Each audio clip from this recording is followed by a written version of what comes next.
Antes de decir algunas cosas relevantes, curriculares, del doctor Pérez Estefan, estoy sorprendido gratamente de la gran capacidad de convocatoria que tiene el doctor Pérez Estefan, porque este es el segundo acto presencial que hacemos después de la pandemia y la gente está reacia a querer emplear 45 o una hora en llegar a la academia, de manera que doblemente le estamos agradecidos.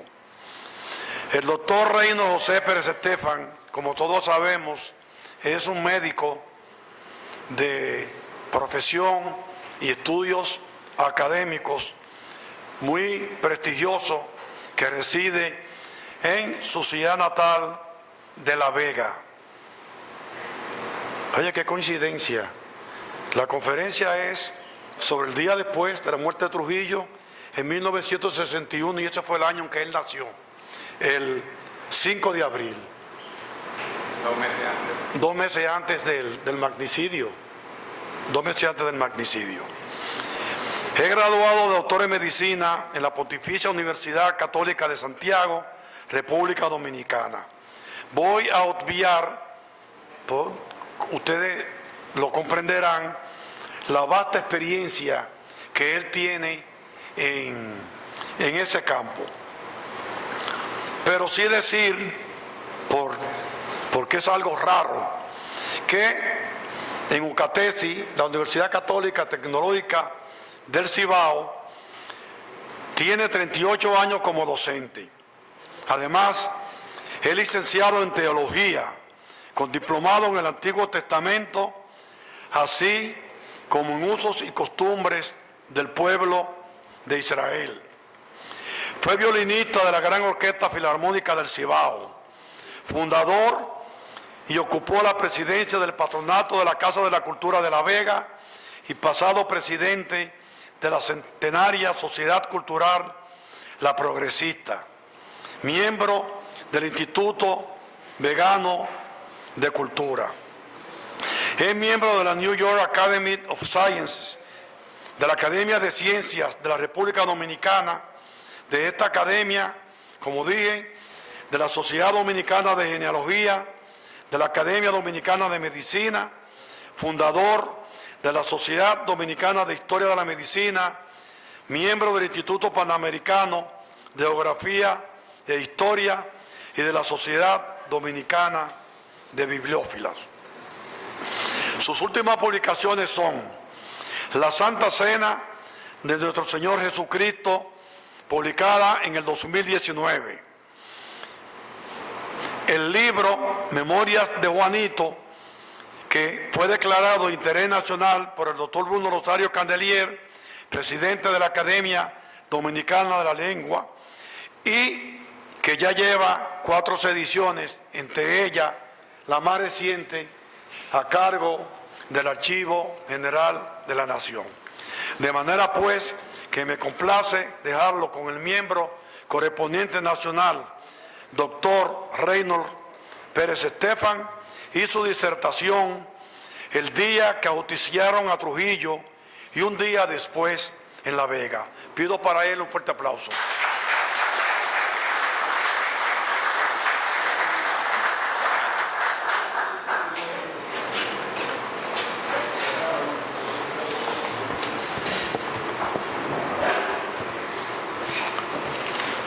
Muy buenas noches, señor presidente, el licenciado José Checheco, miembros de número de la Academia Dominicana de Historia.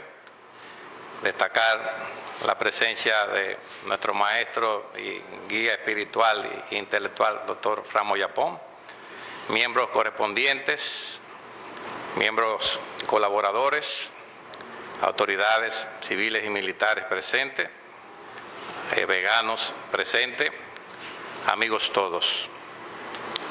Fruto de una convocatoria que hizo el licenciado José Rafael Antigua de publicar una revista en conmemoración al asesinato y ajusticiamiento de Rafael Leonidas Trujillo, para ser publicado en la revista Clio, en la revista de la Fundación Global, se fue necesario de que los pueblos más importantes que incidieron en la trama de ajusticiamiento tomaran algunos intelectuales para que escribieran artículos al referente.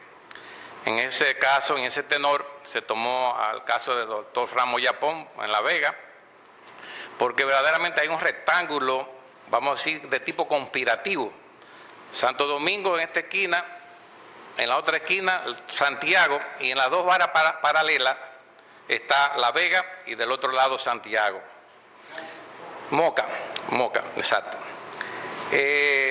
Verdaderamente en ese rectángulo de conspiración se hicieron todas las tramas y planificaciones para dar un término a una dictadura dilatada de 31 años.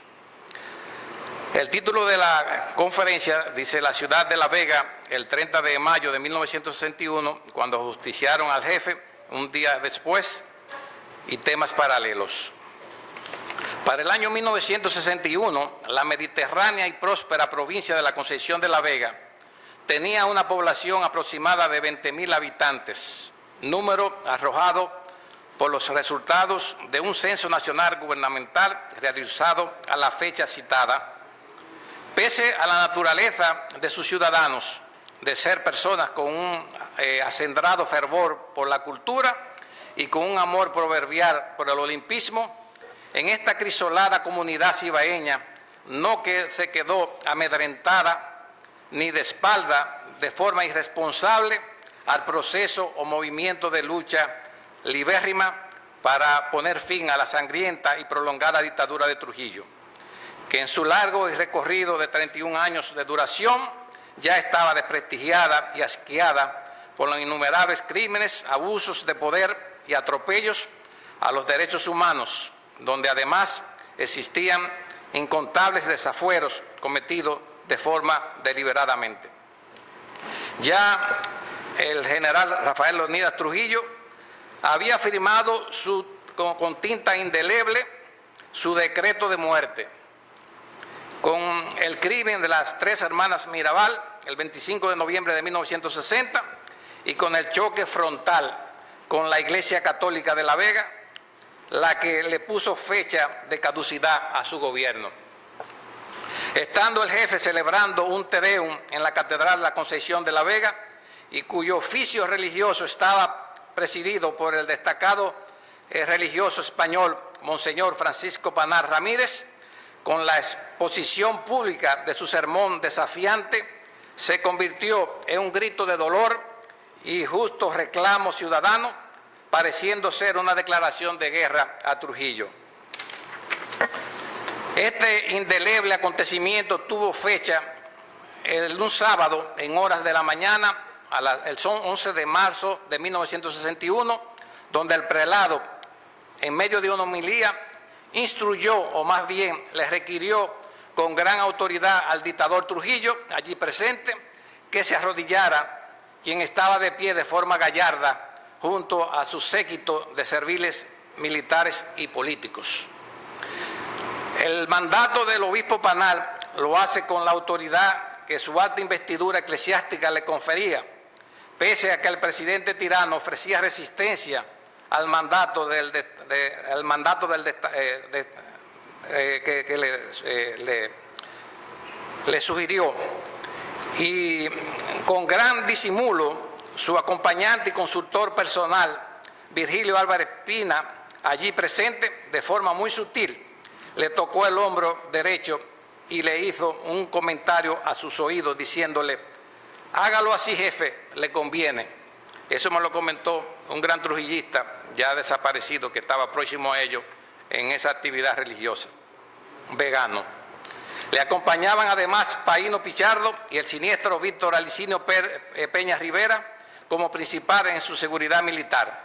También estaba allí presente un gran número de las autoridades políticas y militares, así como muchos feligreses y parroquianos asiduos visitantes a la Catedral La Concepción de la ciudad de La Vega. La funesta consecuencia trae el rompimiento total de lo que se llama gobierno-iglesia o Estado-iglesia, pese a que estaba vigente un concordato papal firmado el 16 de agosto de 1954 entre Rafael Leónidas Trujillo y el pontífice Pío XII. Ya previamente existía la lectura pública de una carta controversial, carta pastoral, que enfrentaba y emplazaba al tirano. Esta carta se la llevó Balaguer, Trujillo no la conoció, y se la leyó en el Palacio. Por todos los supuestos irrespetos acontecidos, el tirano Trujillo, lleno de rabia y de una actitud de venganza y de indignación propio de su superego, junto a sus secuaces e incondicionales serviles, deciden accidentar la acostumbrada misa que auspiciaba a las 5 de la mañana de forma diaria Monseñor Francisco Panal Ramírez, el que se hacía acompañar por los jóvenes sacerdotes Nicolás López Rodríguez, dentro de ellos los hermanos José Agustín Ramírez y Pedro Ramírez, alias Pedrito, junto a otros tantos clérigos adscritos a la prestigiosa parroquia de La Vega.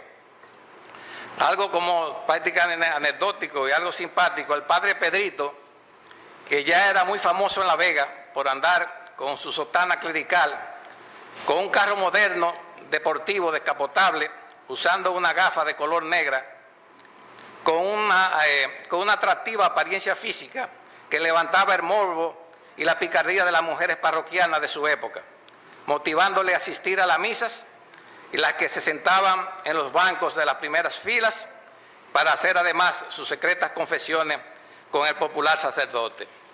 Yo recuerdo, yo nací en la era de Trujillo y vivía en una esquina de la catedral y jugué con muchos niños que se llamaban Pedrito, Pedro, Peter, era la misma cosa. Imagínense ustedes lo que sucedió.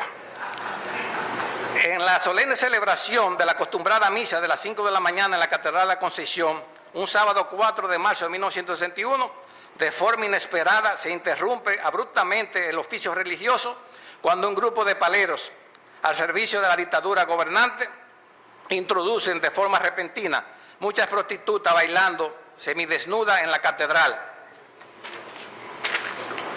acompañadas muchos por músicos de la banda de música de La Vega y de una orquesta popular de nuestra ciudad. Procedieron a boicotear el oficio religioso, ejecutando el merengue, recogiendo limosna, no lo tumban, de la autoría del gran compositor franco-macorizano Luis Calaf. Monseñor Francisco Panal Ramírez era de la orden capuchino de Antequera y verdaderamente se sintió turbado, molestado, irritado por la ofensa que se le había realizado a la iglesia y a su propia persona. Le acompañaban en calidad de monaguillos en esa misma actividad religiosa el doctor José Mieses Michel, destacado psiquiatra vegano que fue ministro en la iglesia, en el gobierno pasado, y el doctor Víctor José Castellano, que fue vicepresidente de la Suprema, la cual su papá era juez y vivía él en La Vega, y eran los dos monaguillos que acompañaron en ese momento a Monseñor Panal, lo cual yo tuve la oportunidad de entrevistarlo a los dos. Para ese carnaval pagano de meretrices que irrumpieron la misa llena de irrespeto en la Catedral de la Concepción, eran oriundas de la misma ciudad de La Vega, muchas de ellas. Entre ellas se recuerda a la famosa Majerín, la que terminó sus últimos días de su vida como una pedigüeña en la calle y en la triste condición de una enajenada mental, de la que muchas personas a su paso se burlaban de ella. Otras fueron traídas de San Francisco de Macorís por un jurista de esa zona, y del Partido Dominicano de La Vega se le instruyó a Sisto Liborio Narciso, alias Lolo, para que hablara con Negro Carpio, quien era un palero confeso y dueño de prostíbulo, para que reclutara meretrices para tales fines. Así lo aseguraron como testigos visuales del ignominioso acontecimiento los parroquianos Rafael Cornelio Martínez y el doctor Fran de la Mota Batista, neumólogo, ambos fallecidos, que estaban presentes en el Parque Hosto, donde se recogieron todas las prostitutas Hubo además participantes de un grupo de prostitutas que fueron trasladadas de la icónica villa de las Hortensias Bonao, ciudad que era el cetro y acto principal del reinado del cuatrero general José Arizmendi Trujillo. Toda esta parafernalia, con pinceladas de un bacanal de honras paganas, fueron organizadas por Julián Suardí, uno de los más despiadados y siniestros esbirros de Trujillo, que azotó con un látigo de maldad a la provincia de La Vega, quien murió en su cama sin nunca habérsele hecho justicia a la caída de la tiranía. Según publica el licenciado Bernardo Vega en su libro Kennedy y los Trujillos, habla de la disposición que se hizo en el Congreso de incautar todos los bienes materiales de la Iglesia Católica, fruto por este controversial conflicto que hizo la Iglesia junto con el atropello, fruto del atropello que hizo el gobierno, introduciendo las prostitutas a bailar en la Catedral de La Vega. Con eso, en especial atención, debemos destacar la lucha tenaz que mantuvieron Monseñor Francisco Panar en La Vega y Monseñor Tomás Francisco Reilly de la ciudad de San Juan de la Maguana. Además, como un agravante para empeorar la crisis política fue la no concesión de declararlo como benefactor de la Iglesia. Era frecuente en La Vega, al igual que todo el país, que se corriera la falsa noticia de que habían matado a Trujillo como una engañosa alarma provocada intencionalmente para ver quiénes salían a celebrar para luego ser apresados. Este modelo pseudopropagandístico se hizo muy frecuente a finales de la era de Trujillo, cito, entre los años 1960 y 1961. La clase más educada y profesional, como era el caso del prestigioso maestro de la medicina dominicana, doctor Antonio Jiménez María, siempre comentaba entre sus amistades más cercanas que tenía una sidra en su nevera para cuando regresara su adorada sobrina de los Estados Unidos poder celebrar su llegada. Esta sobrina llegó el 30 de marzo de 1961, era justamente una sidra para celebrar la muerte de Trujillo, que tuvo que durar mucho tiempo para ser descorchada. Ya la Iglesia Católica Dominicana, con su cuerpo de obispo, en un especial con la figura inquebrantable de Monseñor Francisco Panal, junto a todos sus sacerdotes adscritos a la parroquia, se enfilaron como tropas en defensa de la fe y de todo el púlpito en la provincia de La Vega y en todo el territorio de la República Dominicana para dar a conocer el agravio de la tiranía en contra de la Iglesia y enrostrándole además los múltiples asesinatos y la falta de libertades de los ciudadanos. Innumerables mujeres marianas y muchas feligreses continuaban yendo a la misa de las 5 de la mañana pese a lo sucedido. Se llevaban piedra y cuchillo en sus carteras. Podemos destacar las hermanas Moronta, que vivían en la zona del Parque Hosto de la ciudad de La Vega. La persecución en contra de los desafectos del régimen se hacía cada vez peor. Los servicios de inteligencia buscaban como aguja el caso de Hugo García, destacado luchador antitrujillista, y Reinaldo Concepción Rey. Ellos acudieron donde Monseñor Panar para que los escondieran en la catedral, en la casa curial, por tener grandes temores e incertidumbre, ya que sus vidas corrían peligro. El prelado católico le dijo que no podía recibirle, ya que era un gran compromiso para él, fruto de la situación de tantos conflictos con la Iglesia.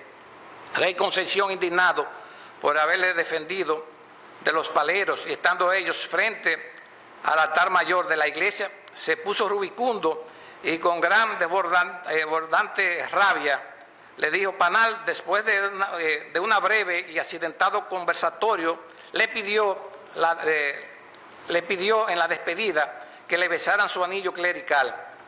Ellos no lo besaron y Rey, de una forma muy abrupta, le dijo improperios y le mencionó la madre a Monseñor Panal.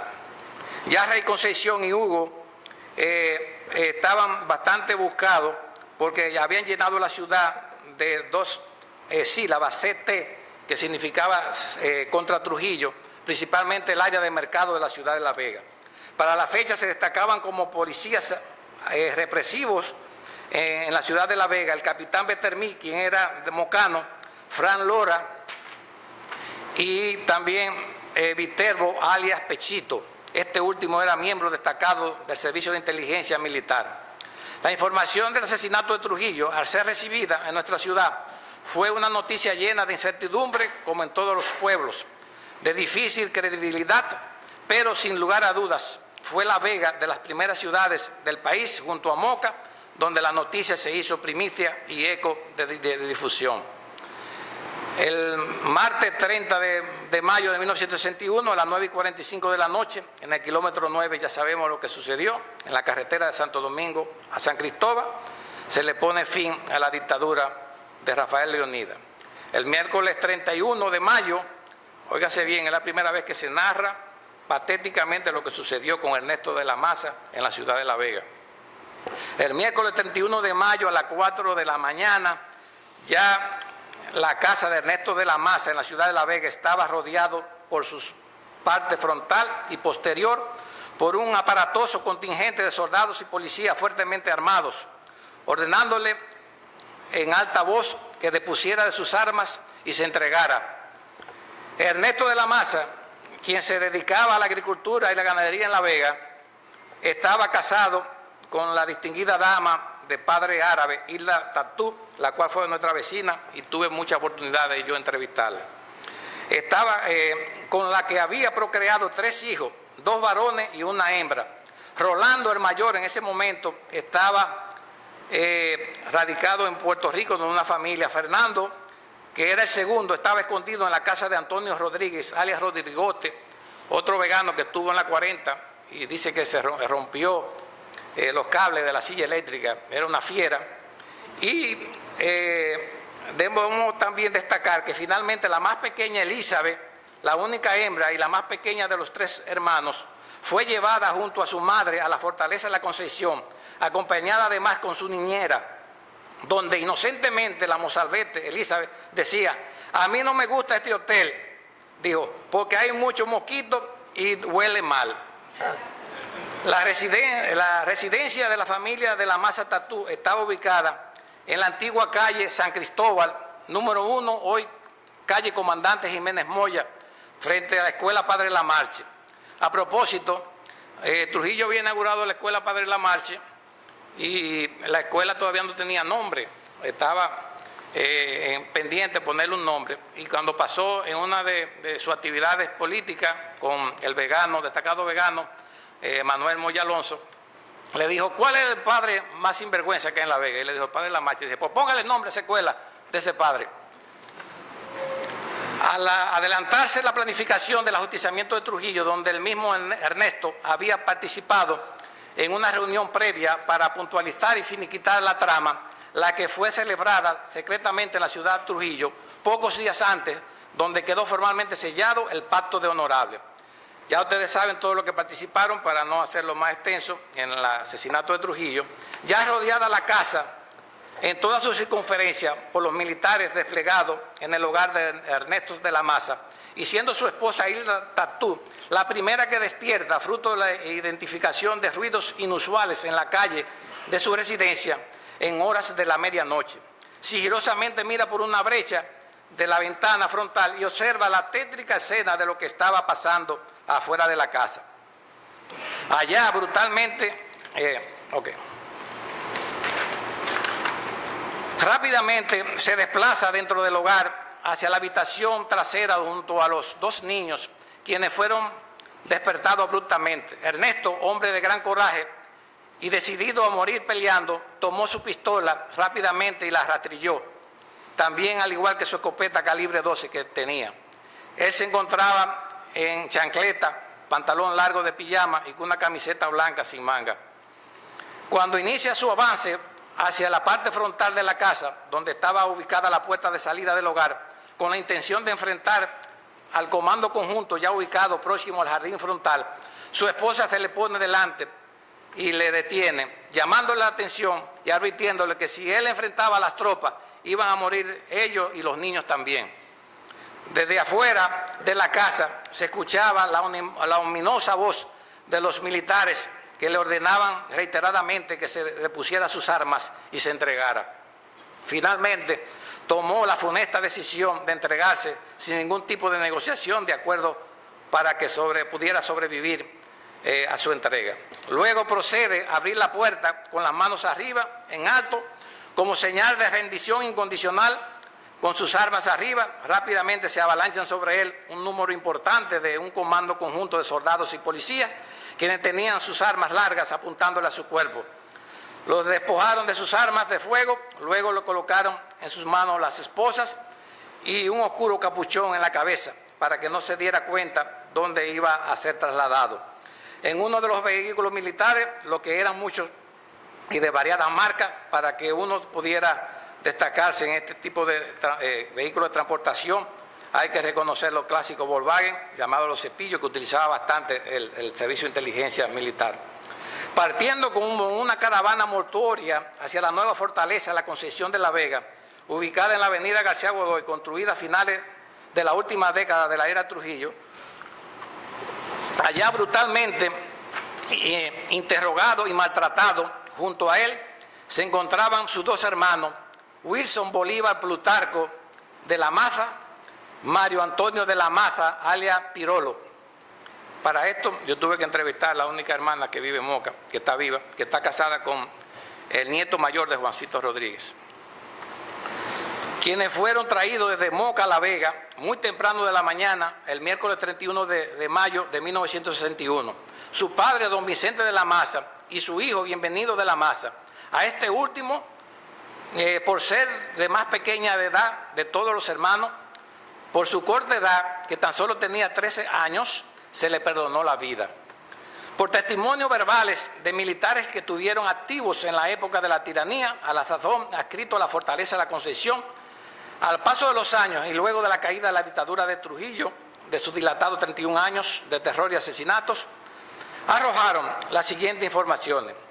Aseguran que tanto Bolívar y Mario habían sido ejecutados en La Vega y que sus cuerpos fueron lanzados al Mar Caribe. En el caso de Ernesto de la Maza, existían dos teorías, o existen, que no han sido comprobadas, aún no confirmadas como tales. La primera, que fue golpeado y torturado tan rudamente en la fortaleza de la Concepción de La Vega, sucediendo su deceso en esta ciudad. Le propiciaron muchos culatazos en su rostro con una carabina San Cristóbal, que era fabricación criolla, produciéndole muchas heridas en el cráneo y además le brotó uno de los ojos con profusa hemorragia.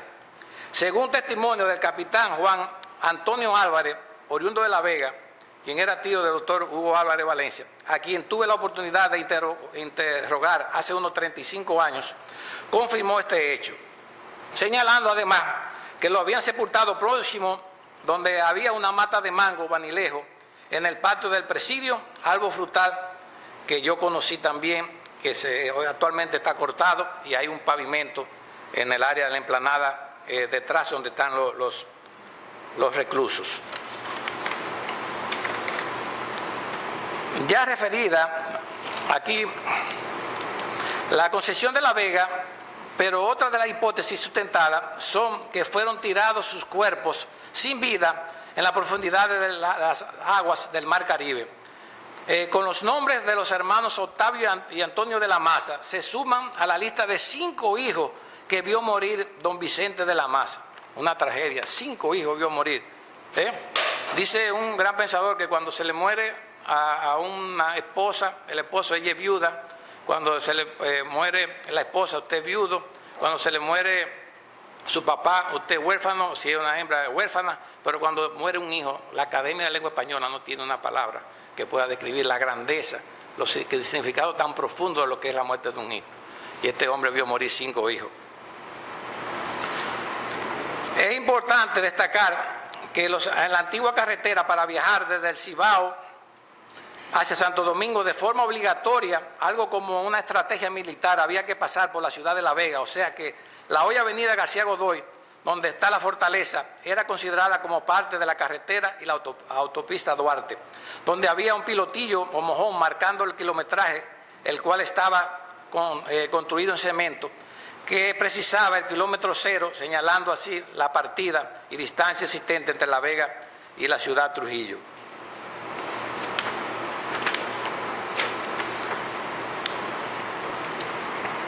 A la muerte de Trujillo, se repartieron el control del alto mando de todo el país ante la imperiosa e impactante situación inesperada del magnicidio, con especial atención la búsqueda del cuerpo ajusticiado del sátrapa, destacándose el protagonismo de su hijo predilecto, el general Ramfi Trujillo Martínez, quien asumió principalmente control político y militar de la nación dominicana. El general José Arismendi Trujillo Molina, alias Petán, al estar radicado en el municipio de Bonao, cerca de La Vega, se desplazó a la fortaleza de la Concepción tomando el control militar de la situación y fue quien ordenaba los arrestos compulsivos en esta ciudad, utilizando el elemento sorpresa y realizando múltiples allanamientos donde vivían las personas desafectas al régimen, que ya se derrumbaba o más bien era la antesala de los finales días de la sangrienta dictadura. Propio de esperar que aparecieron múltiples redadas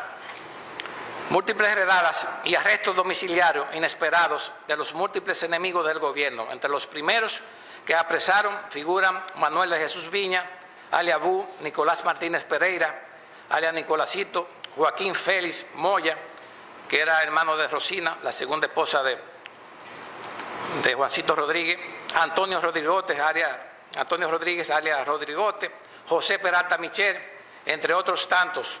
Cuando fueron a medianoche a los miembros del CIN a buscar al doctor Archibaldo Pérez con fines de su arresto, ya estaba escondido en una letrina clausurada en el patio de la casa de su vecino y además hermano de nombre Enrique Pereira.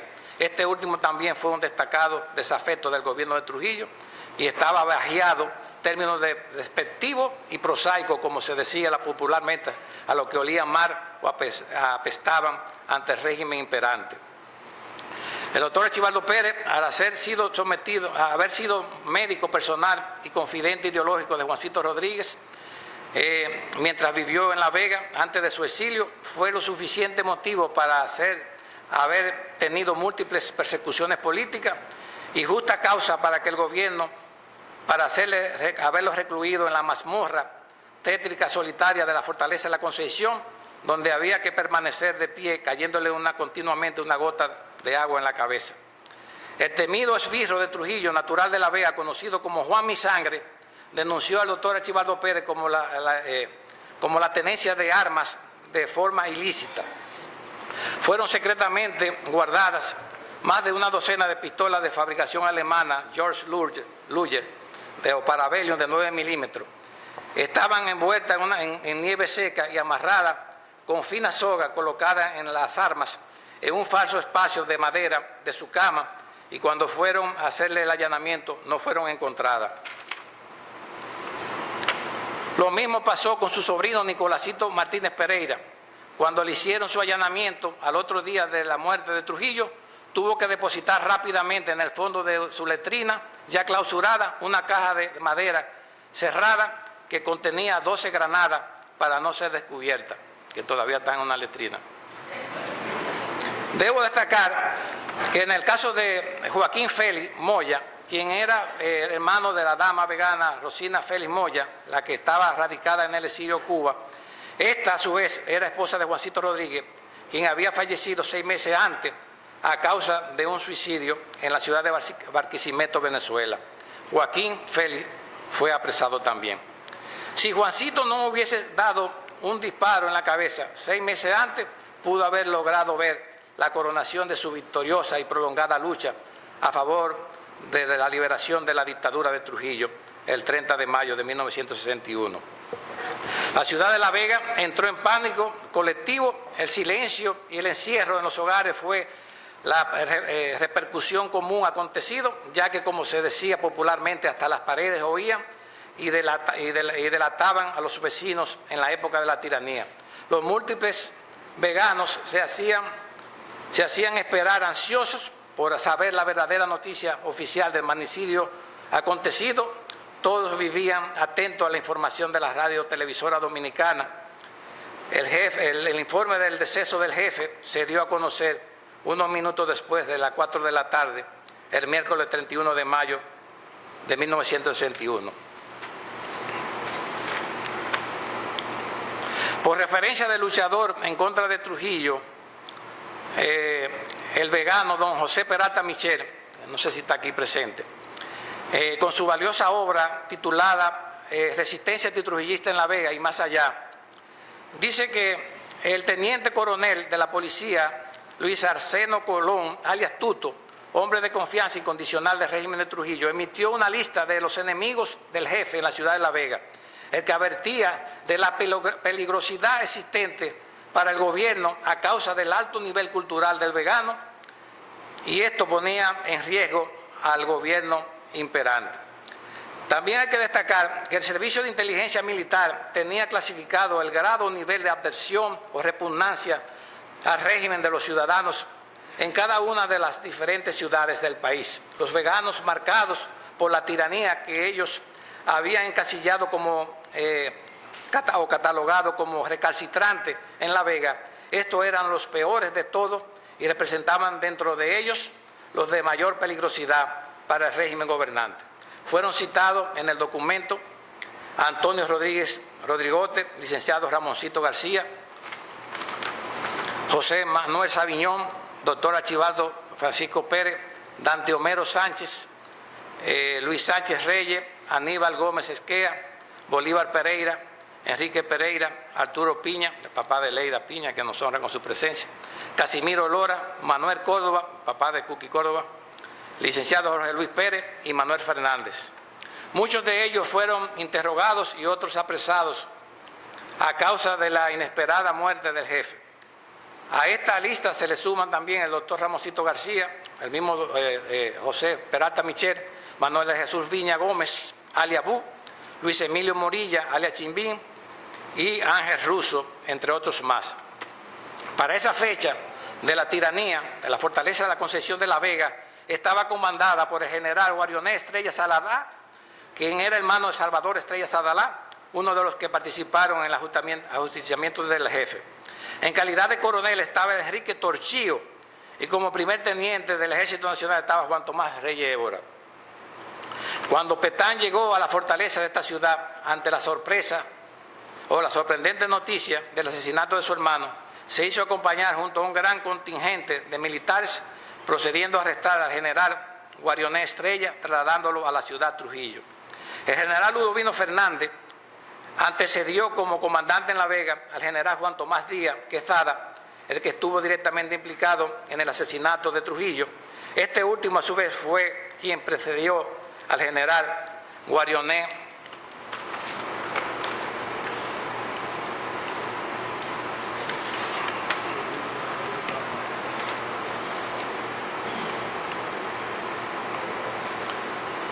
Guarioné Estrella Sadalá en calidad de comandante de la fortaleza de la Concepción.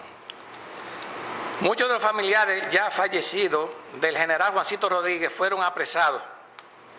Entre ellos podemos destacar a Chachito Rodríguez, que era su hermano, sus hijos como lo fueron el doctor Mauro Rodríguez, el doctor Baltasar Rodríguez. También arrestaron los hermanos Bolívar Taveras y Marino Taveras. Estos dos últimos eran hijos de Juancito, aunque no llevaban el apellido paterno. El 31 de mayo de 1961, muy temprano en la mañana, trajeron muchos mocanos, los que fueron sorpresivamente apresados para ser recluidos en la fortaleza de la Concepción de La Vega por tener mayor capacidad como presidio de alta seguridad y por haber un general como comandante del batallón, pudiéndose citar dentro de los reclusos destacados al señor Antonio García Vázquez, padre del intelectual dominicano Eduardo García Michel. También se suman a la lista Héctor Iván Rojas y Miguel Ángel Michel, entre otros. Así aconteció este infructuoso acontecimiento en la culta y combativa ciudad cibaeña después del ajusticiamiento de Trujillo.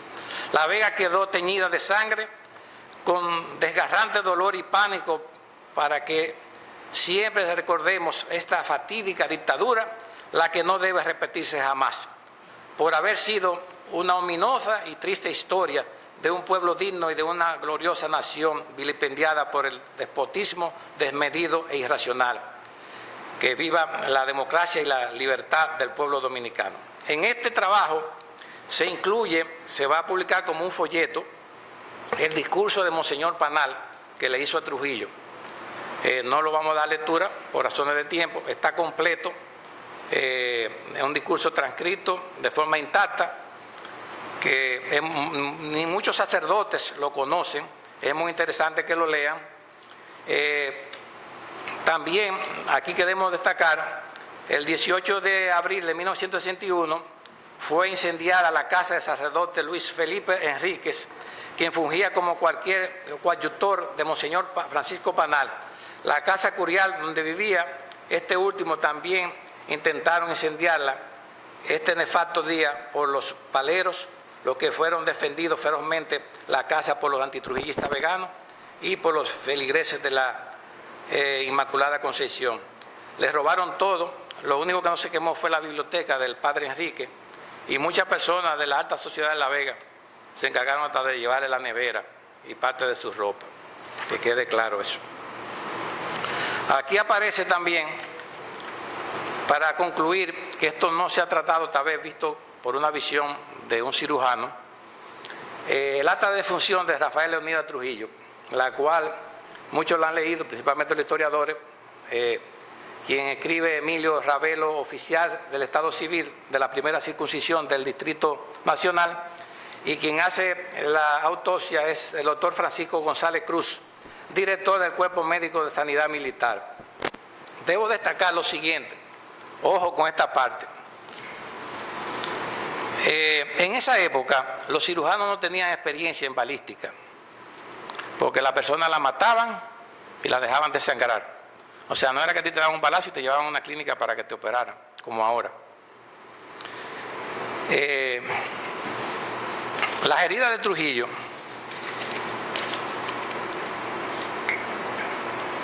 son, la número 1, herida de bala con orificio de entrada en la región mentoniana a nivel de la línea media sin orificio de salida, que ocasionó la fractura del maxilar inferior y pérdida de varias piezas dentarias. Herida de bala con orificio de entrada a nivel del segundo espacio intercostal izquierdo y orificio de salida a nivel del quinto espacio intercostal izquierdo, debajo de la tetilla.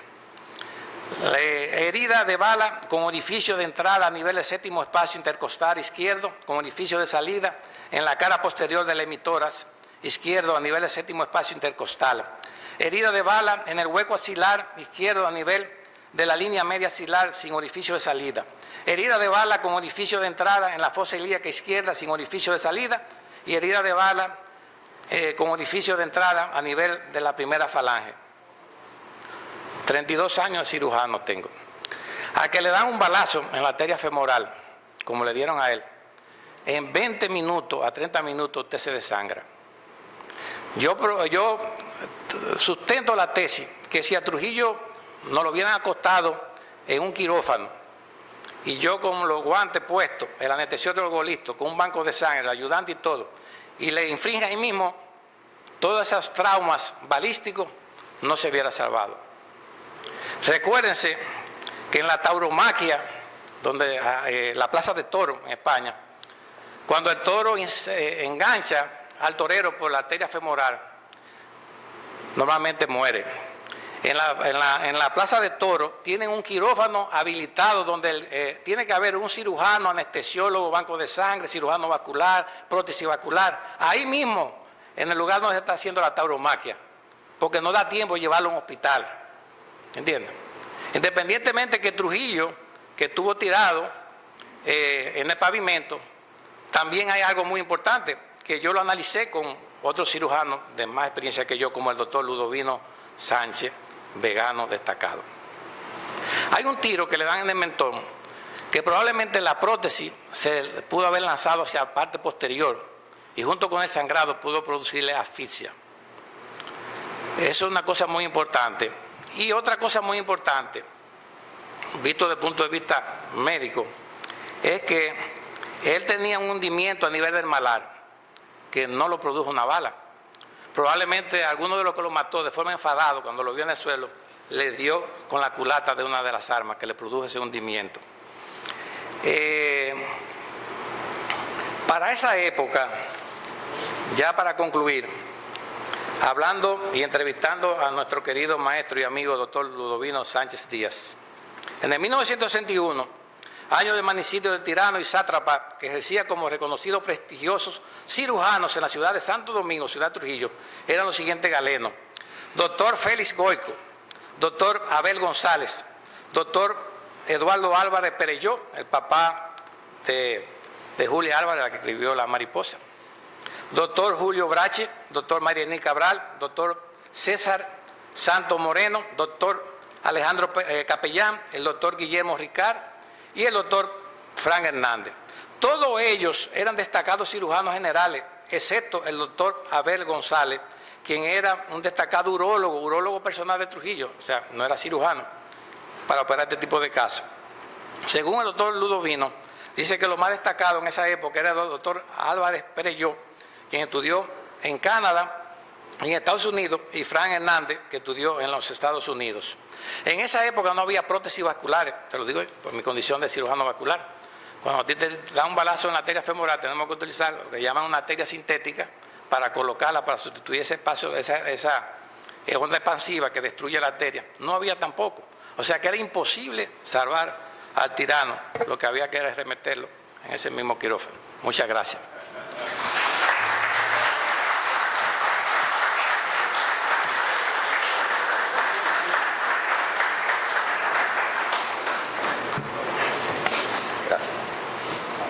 Sí. Como todo evento académico, vamos a pasar ahora a darle oportunidades a ustedes para el que quiera ampliar cualquier punto que considere, aclarar, refutar, lo que sea. Yo le voy a pedir, doctor, que vino un bolígrafo allí, que usted vaya tomando nota para darle oportunidad a que la gente, y después entonces usted, porque puede ser que algunas preguntas se complementen. Sí. A ver, yo siempre los confundo, pues no sé cuál es. Yo sé que son los gemelos, Rodríguez. Tú eres Porfirio. Y Doroteo. Ok, Porfirio, pegué. Buenas noches. Muy satisfecho de estar aquí, doctor. Creo que es una magnífica charla. Mi hermano y yo nacimos en el exilio. Nacimos en Caracas en el año 52. Cuando ajustician a Trujillo, estábamos viviendo en Barquisimeto, donde, como tú señalaste ahí, 6 meses antes se había suicidado nuestro abuelo. Y como le pasa a todo el mundo cuando muere una gente así, la gente de mi generación, por ejemplo, siempre recuerdan que cuando llegó la noticia de que mataron a Kennedy, y todos los dominicanos también recuerdan el día, la hora y el sitio donde estaban cuando se enteraron que mataron a Trujillo. Mis hermanos y yo estábamos en el colegio porque la noticia en Venezuela llegó un día miércoles, justamente el 31 de mayo, ya en Venezuela el corrillo de esa información estaba. Y nosotros llegamos del colegio, estando en primaria, vivíamos en la casa de un tío materno, Luis Iriarte. Luis Iriarte, ustedes lo que saben, salió exiliado cuando la Juventud Democrática en el 45, que se asiló en la embajada. Ese era el tío materno de nosotros, Iriarte. Y fue el primero que cayó en desgracia propiamente de la familia. No fueron los Rodríguez ni fue Juancito, fue Luis Iriarte. Incluso hay una anécdota de mi abuela que Juancito fue a decirle: mira, doña Beba, supe que el hijo suyo está preso y tal, en el 45, y le ofreció ayuda. Y dijo: no se preocupe, don Juan. Y le dijo: Beba, en este país no quedamos hombres, que son los niños que están enfrentando a esa fiera. Yo estoy decidido a sacar dinero para comprar armas para combatir a este hombre. Mucha gente cree que Juancito Rodríguez combatió a Trujillo porque Trujillo le quitó tierra, le quitó finca. No, eso no es así. Él estaba asqueado en el año 45 de la situación, y una de sus cosas que lo aguijonearon emocionalmente fue la Juventud Democrática. Y este caso concreto es de Luis Iriarte. Pues en la casa de Luis Iriarte, 15 años después, es donde él se suicida. que estaba de visita viendo a sus nietos.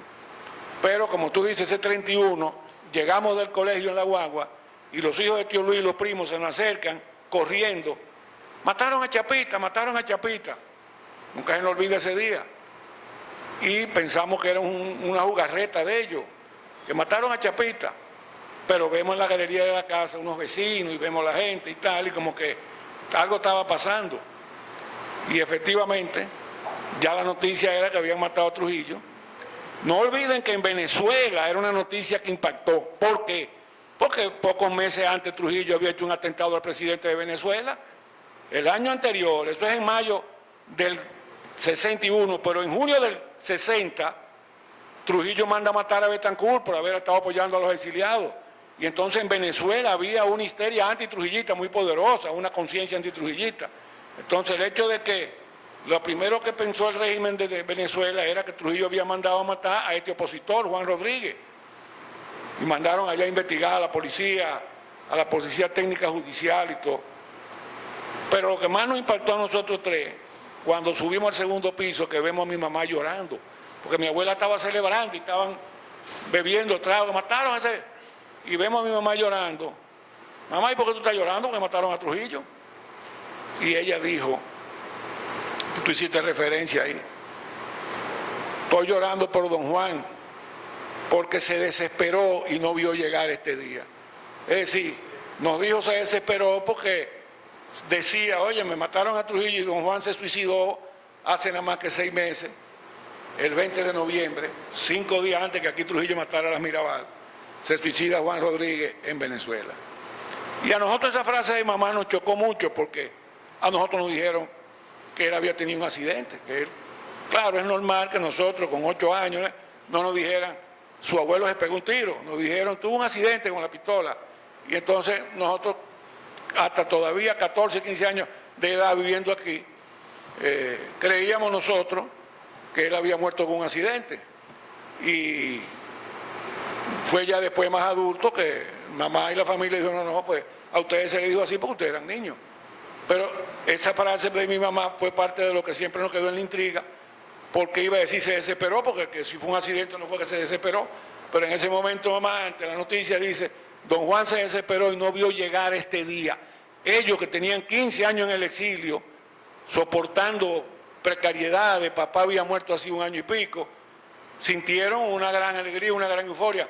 Pero a mi mamá lo que le salió fue la tristeza de que don Juan se había suicidado, y tú lo mencionas un par de veces en tu charla, de él, que aunque era de Moca, ya era vegano y la mayor parte de sus tierras era en La Vega.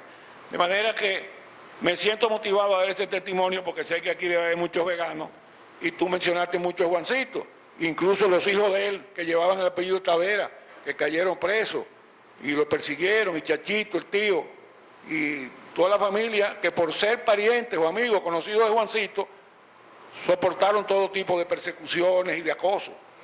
Ese testimonio, esa charla tuya es muy valiosa, no solo para los que tenemos un poquito del corazón en La Vega, porque aunque nosotros nacimos en Venezuela, la calle más bonita de La Vega lleva el nombre de papá, la avenida de los Framboyanes, aunque yo conozco muchos veganos que ni lo saben. Sí, la avenida de los Framboyanes, ¿y cómo se llama? No sé, la avenida de los Framboyanes lleva el nombre de José Horacio Rodríguez, que era el hijo mayor de Juancito y que murió en Maimón.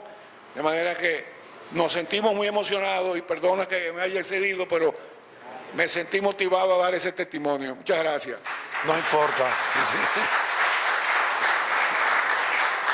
Gracias, Porfirio. El doctor y la gente te lo agradecen. Valioso testimonio. Ay, perdón, excúsenme. Tiene la palabra. Ese día yo estaba interna en el Colegio Inmaculada. Y estaba conmigo. Excúsenme. Tal vez los veganos la conocen a usted, pero aquí hay gente, sería bueno como que... Conocen a Oliva Pereira. Sí. Estaba interna en el Colegio Inmaculada y estaba conmigo Minú Tavares Mirabal, que le decíamos Minervita, no se llamaba Minú, era Minervita. Y yo recuerdo que cuando dijeron matan a Trujillo, las monjas la agarraron y la escondieron, desapareció. Y muchas niñas lloraron, otras se alegraron y decían, bueno, las que lloran son las hijas de los calieses. Yo era una niña, pero recuerdo ese drama de ese día. Gracias. ¿Quién más quiere aportar algo? Mi amigo. Coja el micrófono, doctor, por favor. Alejandro Sí, Pichardo. Sí. Desde el punto de vista médico forense, tú lo dijiste, yo soy médico forense. Las heridas a Trujillo eran necesariamente mortales. No había posibilidad de sobrevivir. Pero quiero preguntarte, ¿pasó en La Vega lo que pasó creo que en todo el país? Que el día posterior al ajusticiamiento, todos los integrantes del 14 de junio de enero de 1960 fueron apresados. ¿Pasó lo mismo en La Vega? Sí. Él está tomando nota para luego recapitular. ¿Alguien más quisiera la palabra? A ver, Doroteo, sí. Excúseme, porque ya mi hermano habló suficiente sobre cosas personales, pero hay un detalle de lo que ha dicho el doctor que para mí es muy valioso, que tiene que ver con los datos que él da como médico sobre que las heridas de bala entraron por el lado izquierdo. ¿Por qué? Porque Balaguer, en la memoria del cortesano, el libro autobiográfico de Balaguer, Balaguer dice una de las infamias para mí más grandes sobre la muerte de Trujillo, que es lo siguiente, lo voy a citar. Balaguer dice: si Trujillo hubiera visto el rostro de quienes le acribillaron por la espalda, no hubiera sentido los impactos de las balas, sino el puñal de Bruto. Ustedes saben que hay una leyenda de que Bruto era el hijo del César y conspiró en una conspiración que hubo en Roma contra Julio César, y uno de los complotados era el propio hijo. Y cuando llegan y le entran a apuñalar, César mira a su hijo y le dice: tú también, Bruto, hijo mío. Entonces, Balaguer dice en las memorias que si Trujillo hubiera sentido, ¿verdad?, hubiera visto el rostro de quienes le acribillaron por la espalda, y a mí eso siempre me indignó, porque los héroes del 30 de mayo no acribillaron a Trujillo por la espalda, de un carro a otro le tiraron, y fíjate que se tuvieron que colocar al lado de él, y por eso el lado izquierdo es por donde entran las balas.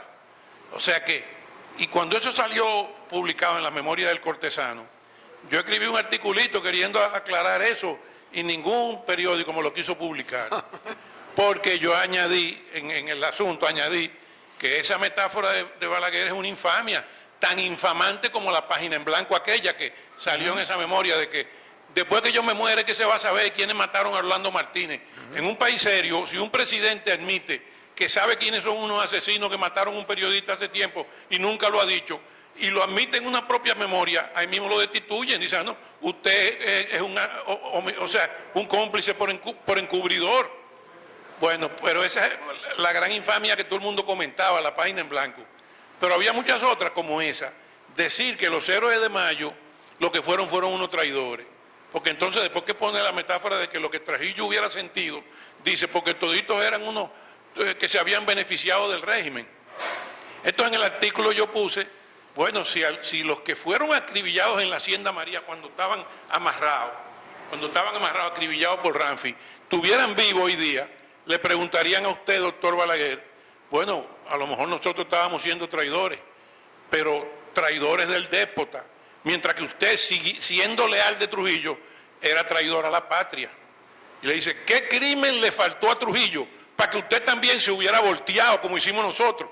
Porque ellos se voltearon porque estando adentro vieron poco a poco la verdad del horror en el que estaban metidos y necesitaron purgarse, limpiarse, acabar con lo que había. Pero Balaguer no, Balaguer se mantuvo ahí siempre, todo el tiempo, y todavía 30 años después los quiere acusar de traidores. Entonces yo puse eso en el artículo. ¿Qué crimen le faltó a Trujillo para que usted también se hubiera volteado? Porque ahora en la memoria confesaba todos los crímenes de Trujillo y lo decía, que era la peor dictadura de América. Pero se pasó los 31 años del lambón de Trujillo y todavía 30 años después quiere acusar de traidores a los... ¿Entiendes? Esa fue una de las infamias. Entonces, ese dato de que a Trujillo le entraron, los tiros fueron por la espalda, es como como contundente para que la metáfora esa no tenga ni siquiera la más mínima cabida de que fue por detrás. Gracias, Doroteo. Sí. A ver, el micrófono. Sí. Mire, antes que usted hable, déjeme hacer una acotación en la línea que decía él, que eso es tan importante, el asunto de los términos que se utilizan, que uno vive permanentemente corrigiéndole a la gente. Cuando hablan, los que asesinaron a Trujillo, no, porque el que asesina a una persona es un asesino. No, el término correcto es los que ajusticiaron a Trujillo, como figura en el título de la charla del doctor. Eso es una pequeña acotación, porque eso es importante, los términos que se utilizan. A ver. Bueno, antes que todo, yo quiero felicitar a mi amigo doctor. Yo creo que no lo escuchan atrás. ¿Lo escuchan? Aló. El doctor Jochi Pérez. Ok. Me interesó muchísimo y habían muchos detalles que yo desconocía, siendo yo una persona que siempre he estado estudiando ese tipo de cosas. Pero quiero hacer una pequeña aclaración, porque él mencionó que cayeron presos 2 hijos de Juancito, a Bolívar y a Marino. Pero ¿qué pasa? Que no eran 2 hijos que cayeron presos. Cayó el hermano mayor de ellos, que se llamaba Rafael, cayó preso también y nunca apareció, o sea que fue asesinado por la tiranía. Ese, que es un héroe anónimo porque ese era el mayor de los 3. Y eso lo buscaron aún por meses y nunca apareció. Entonces había que hacer esa pequeña aclaración por ese tío, porque eran tíos muy queridos por mí, que era Rafael, el mayor de los 3. Sí. Y esa pequeña aclaración la quería hacer yo, porque si seguimos hablando los Sí, está bien. le vamos a quitar Sí. turno a todo el mundo. Gracias. Está bien. Ya.